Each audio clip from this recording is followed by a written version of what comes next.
লা ইলাহা ইল্লাল্লাহ মুহাম্মাদুর রাসূলুল্লাহ সাল্লাল্লাহু আলাইহি ওয়াসাল্লাম। আলহামদুলিল্লাহ, আল্লাহ তাআলার দরবারে লাখ কোটি শুকরিয়া মহান মুনিব। আল্লাহ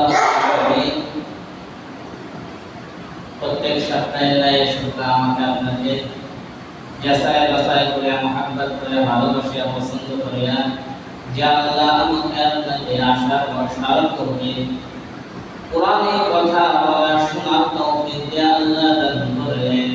ওই আল্লাহ তাআলার কাছে কণ্ঠটা উঁচু করে উচ্চ স্বরে মহান আল্লাহকে রাতে খুশির জন্য একবার শুকরিয়া জানাই করে বলে আলহামদুলিল্লাহ। আমরা শুকরিয়া আদায় করছি পৃথিবীর কোন রাজা বাদশা কোন প্রধানমন্ত্রী কোন এমপির শুকরিয়া আদায় করে নাই যে আল্লাহ আমাকে আপনাকে সৃষ্টি করেছেন। প্রধানমন্ত্রী যে আল্লাহ রাব্বুল আলামিন আমাকে আপনাকে অতি মহব্বত করে সৃষ্টি করেছেন, সে আল্লাহ তাআলাকে রাজি খুশি করার জন্য যদি আমরা শুকরিয়া আদায় করে থাকি, আল্লাহ রাব্বুল আলামিন আমাকে আপনাকে যে নিয়ামতের জন্য আমরা শুকরিয়া আদায় করেছি, আল্লাহ আমাদের নিয়ামতকে আরো বাড়িয়ে দেবেন। সুবহানাল্লাহ। আল্লাহ তাআলা নিয়ামত পাওয়ার পরে পৃথিবীতে অসংখ্য নিয়ামত আল্লাহ তাআলা আমাকে আপনাকে দান করেছেন। আমরা যদি সেই শুকরিয়া আদায় করি, নিয়ামতের শুকরিয়া আদায় যদি না করি, আল্লাহ রাব্বুল আলামিন আমাকে আপনাকে যে নিয়ামত দান করেছেন সেই নিয়ামতটা আল্লাহ তাআলা সিনাই যেতে একটি মুহূর্ত সময় লাগবে না। ঠিক কিনা? এই জন্য আল্লাহ তাআলা যে হালাত রাখেন, ওই হালাতে মহান রবকে আমরা ডাকবো এবং তার শুকরিয়া আদায় করব ইনশাআল্লাহ। আমি আপনাদের সামনে গ্যাসের সপ্তাহে নূহ আলাইহিস সালাম সম্পর্কে আলোচনা করছিলাম। নূহ আলাইহিস সালাম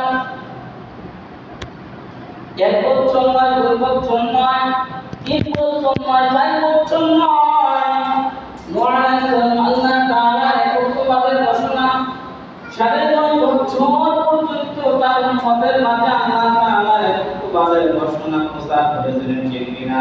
আমরা এটা জেনেছি শেষ সপ্তাহে আল্লাহ রাব্বুল আলামিনের একত্ববাদের ঘোষণা তার কওমের কাছে, তার উম্মতের কাছে একবার নয়, দুইবার নয়, অসংখ্যবার আল্লাহ তাআলা একত্ববাদের দাওয়াত দিয়ে নূহ আলাইহিস সালাম তার কওমের কাছে যাইতেন।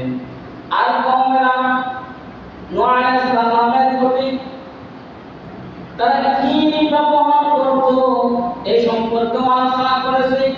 তারপর আপনাদেরকে আমার দাওয়াতুল্লাহ নূহ আলাইহিস সালাম তার কওমের কাছে যখন দিনের দাওয়াত দিয়ে যাবেন, যাওয়ার পরে নূহ আলাইহিস সালামের উপর এমন ভাবে তারা সালাম হয়ে যেতেন, সরাও হয়ে যেতেন, এমন আচরণ করতেন, এমন নাটক করতেন, নূহ আলাইহিস সালামকে এমন প্রহার করতেন, তিনি শুরু লগ্ন থেকে দিন বিশেষ পর্যন্ত তারা প্রহার করতেন, তারা মারতেন। মারতে মারতে রাতের কিছু অংশ অতিবাহিত হওয়ার পরে বেহুশ হয়ে যেতেন। বেহুশ হয়ে যাওয়ার পরে তারা বুঝতে পারত নূহ বেঁচে নেই, নূহ মারা গেছে। এই কথা ভেবে তারা কি করত? তারা তাদের বাড়ির দিকে রওনা দিত। নূহ আলাইহিস সালাম আবার তখন হুঁশ পেতেন।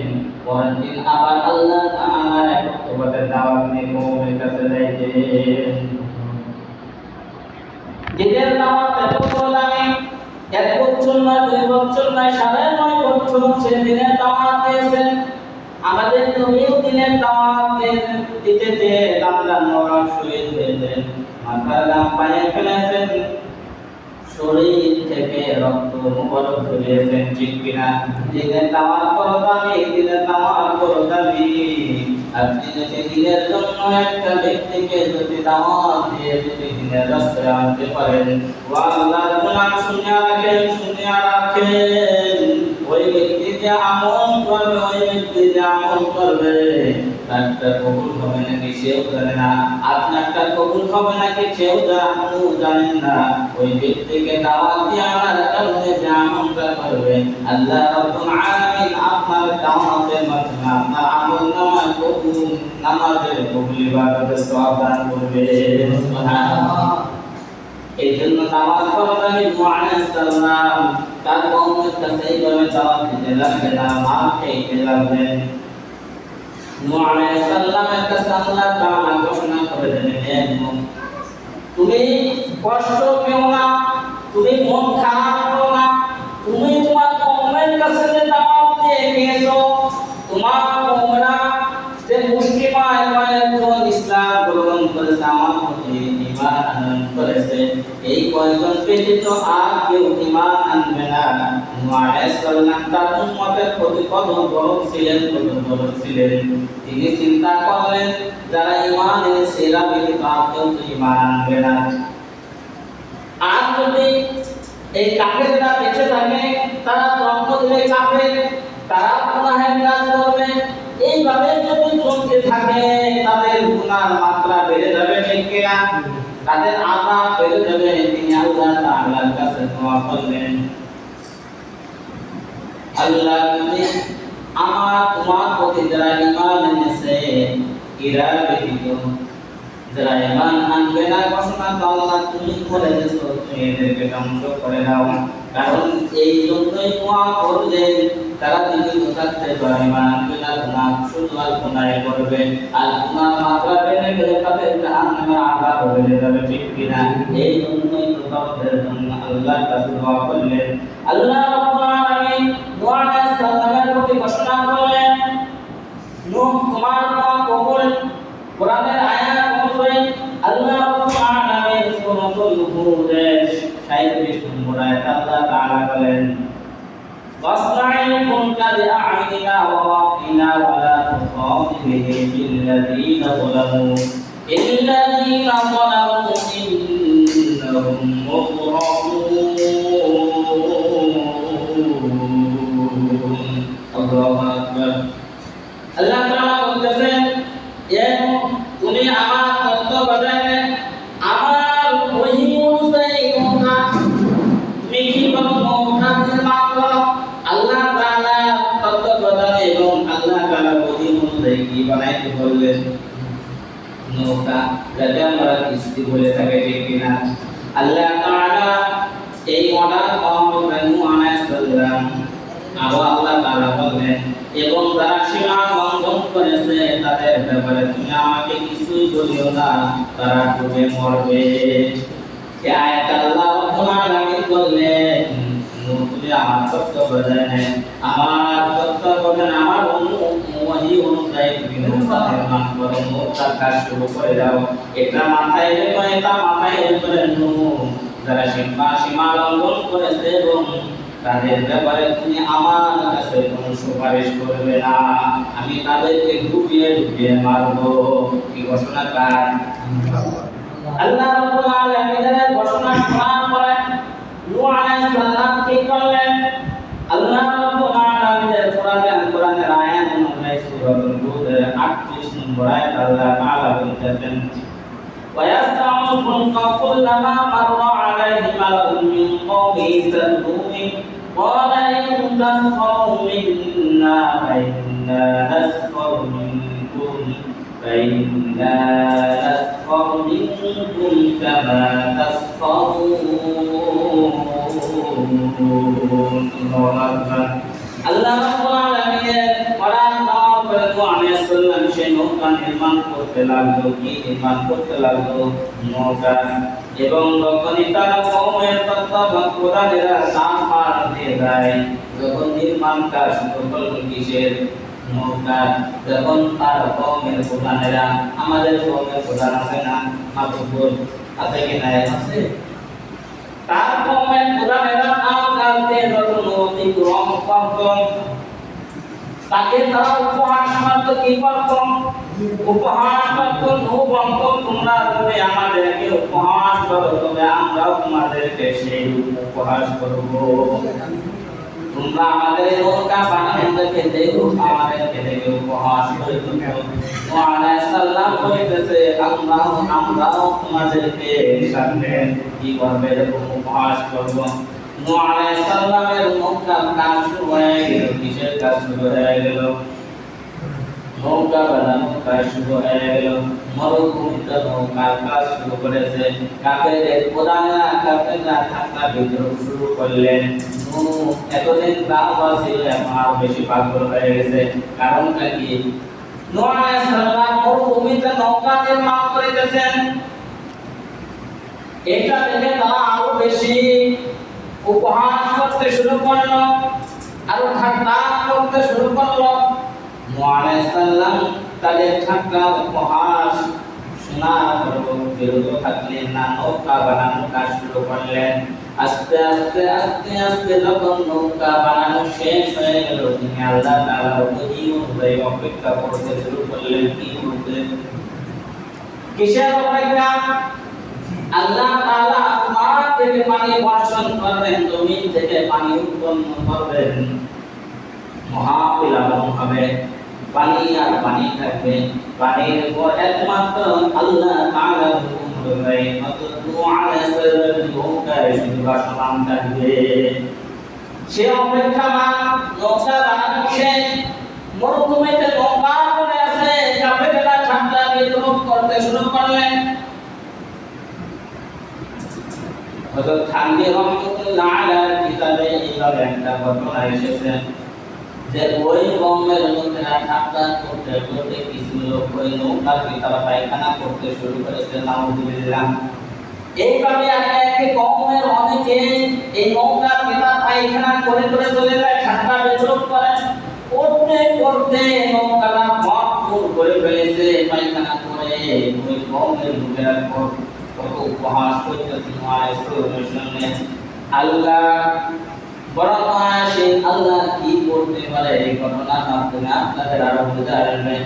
কিছুদিন পর ওই কওমের লোকদের শরীরে পচন ধরে গেল। কি ধরলো? পচন ধরে গেল। এমন অসুখ তাদের মাঝে দেখা দিল। পুষ্টি রোগ তাদেরকে আমরা বলে থাকি। পুষ্টি রোগ যখন তাদের শরীরে দেখা দিল, তারা অবস্থা খারাপ, গাছ চামড়া গুলে গোস্ত গুলে বসে বসে পড়ার মতো উপক্রম হয়ে গেল। ইতিমধ্যে এই নৌকার ভিতর তারা পায়খানা করছে, কানায় কানায় করে গেছে। এখন কয়েকজন মুরব্বী এসেও তাদের সাথে শরীক হওয়ার নৌকার কাছে এসেছে। নৌকার কাছে এসে যখন পায়খানা করতে গিয়েছে, এই কপাল নৌকার ভিতর পড়ে গিয়েছে।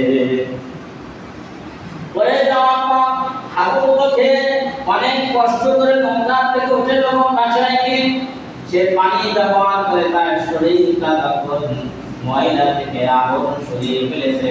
সঙ্গে সঙ্গে দেখে তার শরীরে একটা পুষ্টি রোগের বালাই নেই, ভালো হয়ে গেছে। এটা দেখার পরে কওমের লোকেরা সকালে তাকে বলতেছে, কি ব্যাপার, তোমার গায়ে তো অনেক পুষ্টি রোগ ছিল, ওরা আগে আক্রান্ত ছিলাম, কেমন করে তোমার ঘা ধরে সেরে গেল? তখন সে বলতেছে, কওমের লোকেরা এদিকে আসলে শোনো শোনো, আমার কাছে আসো, আমার কাছে আসো, একটা কথা শুনে দাও। আমার গায়ে তোমাদের মতো ঘা ছিল। আমি যখন ওই নৌকায় যখন গেলাম, যখন আমি পায়খানা করতে গিয়েছিলাম, ওই নৌকার ভিতর পড়ে গিয়েছি। যখন সেখান থেকে উঠে এসেছি, দেখি আমার পছন্দ করে আল্লাহ তাআলা মাফ করে দিয়েছে। এটা কিসের উপহার? নূহ আলাইহিস সালাম কি করলেন? যখন মরুভূমিতে নৌকা নির্মাণ করতে শুরু করলেন, উপহাস করছিল কি করছিল না? নূহ আলাইহিস সালাম বলছিলেন, আমরা উপহাস করব। এরপরে যখন এই সংবাদ সকলের কানে কানে চলে গেল, সকলে বালতি নিয়ে দৌড় শুরু করেছে। কোথায় দৌড় শুরু করেছে? নৌকার কাছে দৌড় শুরু করেছে। এতদিন কি করতে পায়খানা করেছে, তাদের পায়খানা তারা বালতি করে বাড়িতে চলে আসছে। এই জন্য আল্লাহর সাথে গাদ্দারি করতে দিও না কেউ, আল্লাহর সাথে নাফরমানি করতে দিও না কেউ। যে কাজের জন্য তুমি অগ্রসর হবা, সেই কাজের বিপরীতে দায়িত্ব হতে পারে, ঠিক কিনা? এরপরে দেখা গেল ওই কওমের লোকেরা বাঁধে করে আনতে আসে, তাদের মন শেষ, নৌকা খালি। এরপরে এখনো অনেক লোক আছে, তাদের গায়ে শরীরে এখন ঘা হয়ে গেছে, তারা এই সংবাদ শোনার পরে বাবুকে নিয়ে আবার তৈরি করেছে। কিছু এই বাড়ি এনে নৌকা ধুয়ে দিয়ে তারা নিয়ে যায়, এরপরে শরীর ভালো হয়ে যায়, একবার না, দুইবার না, তিনবার না, এরকম ভাবে অনেকবার নৌকা ধুয়ে দিয়ে পানি নিয়ে গেছে। নৌকা বানানোর পরে দোয়া করবো ছিল, ঠিক কিনা? আল্লাহ তাআলা বলে তোমরা উপহাস করছে, তোদের মাধ্যমে আমি নৌকা পরিষ্কার করবো, করছে কি করে নাই? এই জন্য আল্লাহর গোলাম নৌকা পরিষ্কার হয়ে গেছে। আল্লাহ তাআলা আদেশ অনুযায়ী নৌকা বানানো হয়ে গেছে, পরিষ্কার হয়ে গেছে। আল্লাহ রাব্বুল আলামিন এরপরে নূহ আলাইহিস সালামকে বললেন, হে নূহ, কোরআনের ভাষ্য অনুযায়ী قل نحمل فيها من كل زوجين اثنين وأهلك إلا من سبق عليه القول ومن آمن وما آمن معه إلا قليل الله أكبر আল্লাহ রাব্বুল আলামিন নূহ আলাইহিস সালামকে বলে, এতে উঠিয়ে না, প্রত্যেক ছেলে তোমাদের দুইটি করে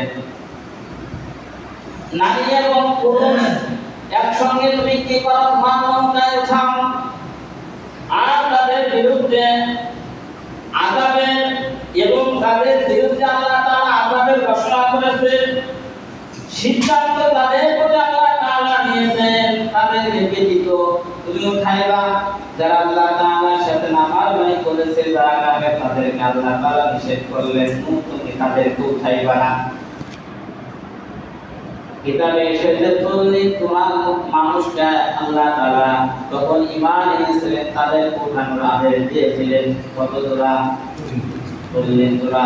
এবং প্রত্যেকটা বন্য প্রাণী আমরা যা দেখতে পাই, মানুষ ব্যতীত আল্লাহ তাআলা হুকুম অনুযায়ী একটা নরের নারী আল্লাহ তাআলা তাদেরকে উঠানোর জন্য বললেন। ওই নৌকাটা ছিলেন 3 তলা বিশিষ্ট। কয়তলা? 3 তলা বিশিষ্ট নৌকা ছিল।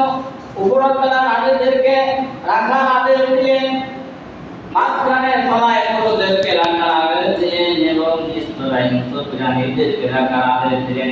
হিংস্র প্রাণীগুলো নিচতলায় একে অপরকে দেখে আক্রমণ করে না, ভয়ে থরথর করে কাঁধে চুপচাপ করে বসে আছে। একই জায়গায় হিংস্র প্রাণীগুলো বাঘ এক জায়গায়, ভাল্লুক এক জায়গায় বলে দেখেন। এরপরে বাঘে হরিণকে ধরতে সাহস পায় না, তারা কম্পন শুরু হয়ে গেছে। যখন এই লোকজন উঠানো হয়ে গেল, প্রাণীগুলো উঠানো হয়ে গেল, আল্লাহ তাআলা আদেশ করলেন, হে আসমান, হে জমিন, তুমি কি করো? আসমান, হে বড় আসমান, তুমি পানি বর্ষণ করতে শুরু করো। জমিনকে বললে তুমি পানি উৎপন্ন করা শুরু করো।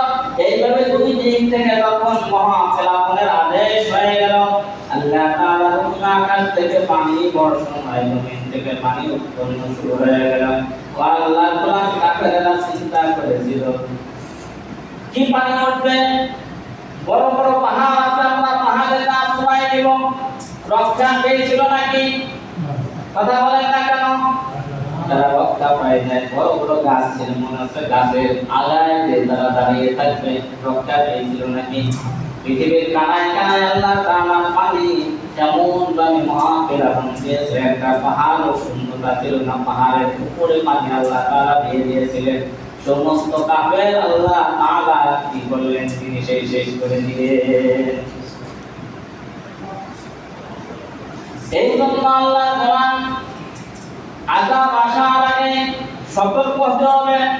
নূহ আলাইহিস সালামের এই নৌকায় একদিন নয়, 2 দিন নয়, 3 দিন নয়, 40 দিন ভাসমান অবস্থায় পানির উপরে সমস্ত কিছু বিলীন হয়ে গেলেন, শেষ হয়ে গেলেন। শুধু নৌকার ভিতর যারা আরোহণ করেছিল আল্লাহ তাআলা তাদেরকে বাঁচিয়ে রাখলেন। আল্লাহ গোলাম 40 দিন হওয়ার পরে আল্লাহ তাআলা আসমানকে বললেন, হে আসমান, তুমি শান্ত হও, হে জমিন, তুমি নিচের থেকে পানি ছুটতে শুরু করো। আস্তে আস্তে আস্তে আস্তে যখন এই পৃথিবীর পানিগুলো শুকিয়ে গেল, এই আল্লাহ তাআলা কি করলেন? নূহ আলাইহিস সালামের নৌকাটাকে দুটি পাহাড়ে নিয়ে চলাইলেন। সেখান থেকে আবার শুরু হয়ে গেল মানুষ। এরপরে তারা ঈমান এনেছিল, তাদের মধ্য থেকে আল্লাহ তাআলা হুকুম শুরু হয়ে গেল। তারা আল্লাহ তাআলাকে ভয় পায়। আস্তে আস্তে দেখা গেল তাদের কওমের ভিতর থেকে আবার কাফের রাতি করল, আল্লাহ তাআলার সাথে বিদ্রোহ করতে শুরু করলো। এইভাবে আমাদের পৃথিবীটা চলমান, এখনো চলমান, মানুষ আসতেছে যাইতেছে, ঠিক কিনা? এর মধ্য থেকে তারা নেক আমল করে আল্লাহ তাআলাকে ভয় পেয়ে আল্লাহ তাআলাকে রাজি খুশি করে মরতে পারবে, তারা আল্লাহর মেহমান হবে, ঠিক কিনা? আল্লাহ তাআলাকে যারা ভালোবাসে, দুনিয়াতে আল্লাহ তাআলার মেহমান তারা, আখিরাতে জামাত করে আল্লাহ তাআলার মেহমান তারা, ঠিক কিনা? আল্লাহ তাআলা দিদার কাম সাথ করা সকলে চান, ঠিক কিনা? আল্লাহ রাব্বুল আলামিন তার কুদরতি হাত দিয়ে কিয়ামতের ময়দানে তার বান্দাদেরকে খাওয়িয়ে দিবে, সুবহানাল্লাহ। জান্নাতে যাওয়ার পরে মানুষ হতাশ হয়ে থাকবে, হতাশ হয়ে যাবে, কি দুনিয়াটা আমরা পাই না, কি নিয়ামত আমাদের কাছ থেকে ছুটে গেছে। আল্লাহ রাব্বুল আলামিন তাদের অপেক্ষায় থাকবেন, তারা একটা জিনিস অপেক্ষায় থাকবেন, সেটা হচ্ছে আল্লাহ তাআলা দিদার। জান্নাতে যাওয়ার পরে সমস্ত নিয়ামত পাওয়ার পরেও তারা হতাশ। কিসের জন্য হতাশ? জান্নাতে যাওয়ার পরে সমস্ত সুখ তারা পেয়েছে, এরপর হতাশ কেন?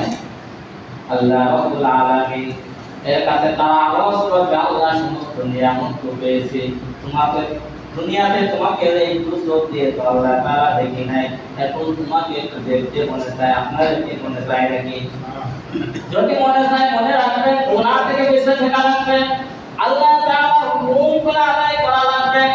বর্তমানে শীতের ভিতর আল্লাহ তাআলার হুকুম আদায় করা লাগবে, প্রচন্ড গরমে আল্লাহ তাআলার হুকুম আদায় করা লাগবে, অসুস্থ থাকলেও আল্লাহর হুকুম আদায় করা লাগবে, সুস্থ থাকলেও আল্লাহ তাআলার হুকুম আদায় করা লাগবে, ঠিক কিনা? সুস্থ থাকলে আল্লাহকে ভুলে যাবেন, যখন অসুস্থ হয়ে পড়বেন তখন শুধু আল্লাহকে ডাকবেন, আল্লাহ আমার এই ব্যথা তুমি সারাই দাও, আল্লাহ আমার অসুখটা তুমি নিবারণ করে দাও, আল্লাহ আমার এই বিপদ থেকে তুমি উদ্ধার করো, কতটা প্রতিনিয়ত, ঠিক কিনা? যদি সুস্থ থাকাকালে আমার আল্লাহ তাআলাকে যদি ডাকেন, আমার আল্লাহ রাব্বুল আলামিন আপনার উপর আরো বেশি খুশি হয়ে যাবে, ঠিক কিনা? এই জন্য আল্লাহ গোলাম এখন হায়াত আছে, বেশি বেশি নেক আমল করেন। যখন আমার মালাকুল মউত আমার কাছে চলে আসবে, তখন আল্লাহ তাআলার কাছে সময় যাইবে, আল্লাহ সময় আর দিবেন না, ঠিক কিনা?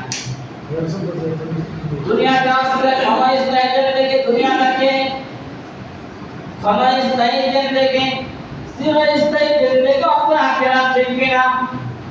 চিরস্থায়ী থেকে জন্য আমরা বেহুশ হয়ে গেছি, আমরা আমাদের কোনো চিন্তা ভাবনা নেই, আমাদের কোনো চিন্তা নেই যে আখিরাতে এমন একটা জগৎ আসবে যে জগৎটা শুরু হবে আর কোনোদিন শেষ হবে না। চিন্তা শুরু করেছে দুনিয়াতে কেমন করে ভালো থাকা যায়, 60 বছর 70 বছর 40 বছর আল্লাহ তাআলা যাকে যে কয়দিন হায়াত দেয় সেই কয়দিন ভালো থাকার জন্য পাগল হয়ে গেছে, ঠিক কিনা? আল্লাহর গোলাম যে কয়দিন জীবিত থাকেন এই কয়দিন আল্লাহ তাআলার বেশি বেশি নেক আমল করেন। যখন নেক আমল করতে করতে মহান রবকে খুশি করে যখন মৃত্যুবরণ করবেন, আল্লাহ রাব্বুল আলামিন আমাকে আপনাকে স্বাগতম জানিয়ে বলবে, আমাকে তুমি রাজি খুশি করে এসেছো, ও বান্দা এখন আমি তোমাদের সাথে কি ব্যবহার করি। আল্লাহ রাব্বুল আলামিন কিয়ামতের ময়দানে কোরআনের ভিতর বলেন, ফামাইয়া আমাল মিসকালা যাররাতিন খাইরান ইয়ারা ওয়া মাইয়া আমাল মিসকালা যাররাতিন শাররান ইয়ারা। আল্লাহ তাআলা তার বান্দা বান্দীদের সাথে যারা পরিমাণ নেক আমল লুকাইবেন না, যারা পরিমাণ গুনাহের কাজ লুকাবেন না, পঙ্খান্ন যত নেক আমল করেছেন আল্লাহ তাআলা পৌঁছায় দিবেন, যত গুনাহের কাজ করেছেন আল্লাহ তাআলা কি করবেন, কিয়ামতের ময়দানে পরিপূর্ণভাবে আপনার কাছে পৌঁছায় দিবেন, কারো উপর জুলুম করবেন না, ঠিক কিনা? দুনিয়াতে আমানত রাখলে খিয়ানত করে কি করে না?